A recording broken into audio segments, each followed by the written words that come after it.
Arizona Science is supported by Research Corporation for Science Advancement.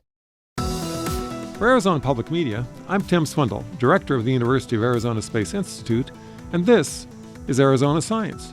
Joining me today is Eduardo Blanco, an Associate Professor of Computer Science at the University of Arizona and one of the speakers in this year's College of Science lecture series. Welcome, Eduardo. Thank you, Tim. You'll be talking about whether computers are as smart as people think they are. I know you work on artificial intelligence, and we've all been hearing a lot about that term, but what does artificial intelligence really mean? Yeah, so in simple terms, I would say artificial intelligence is about getting computers to solve problems that we typically think we need a human to solve them. So something that's just harder than, for example, adding two numbers or sorting a list. We also hear machine learning. Is artificial intelligence and machine learning the same thing? So machine learning will be a subfield of artificial intelligence. And at its core, machine learning really is about solving problems that we don't quite know how to solve from examples. So basically, when we are faced with a problem that we cannot quite write an algorithm directly to solve it, we gather a bunch of examples, and then we kind of magically, via machine learning, we learn from those examples, and we get the computer to solve the problem, at least to a certain degree. Computers can do calculations much faster than we can, but are there limits to artificial intelligence? Yes, absolutely. As of today, for example, what I would call hard problems for computers that are not necessarily hard to humans pose a real challenge to computers. For example, anything that has to do with involving common sense or reasoning, generally speaking, computers really struggle. So computers are, as you said, extremely fast at calculating, adding, planning routes, many other complex problems, some of which are basically way too hard for humans.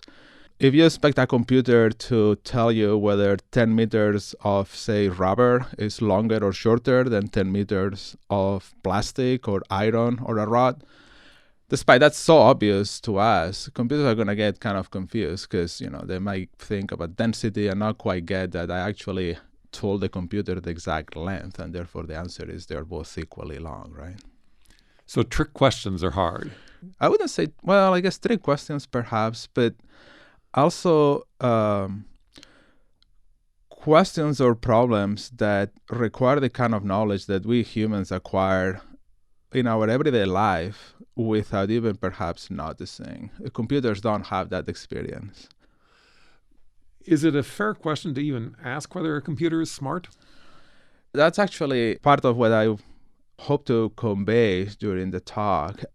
I would even argue that perhaps whether computers are smart or not is not necessarily such a critical question. They are smart to a certain degree, but I think the better question is, how can computers make us humans smarter? How do computers enable us, the humans, everybody, people, not just computer scientists, but anybody, how do they allow us or enable us to come out with basically this kind of like quote unquote superhuman abilities? I think that's really the more interesting story. What is the biggest misconception that people have about artificial intelligence?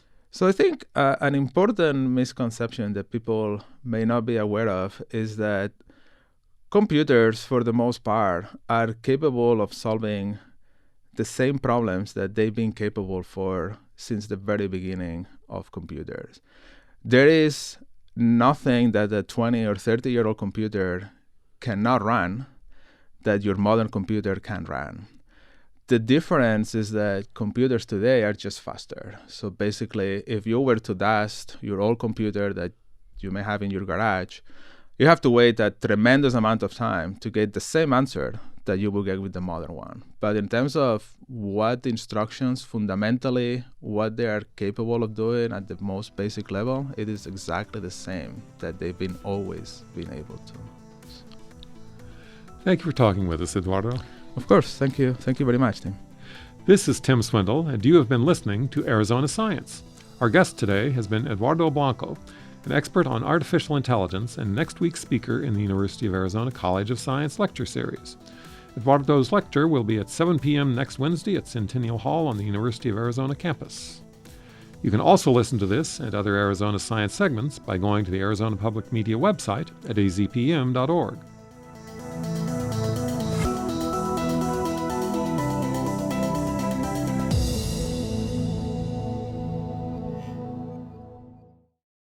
Thank you to Research Corporation for Science Advancement for their support of Arizona Science.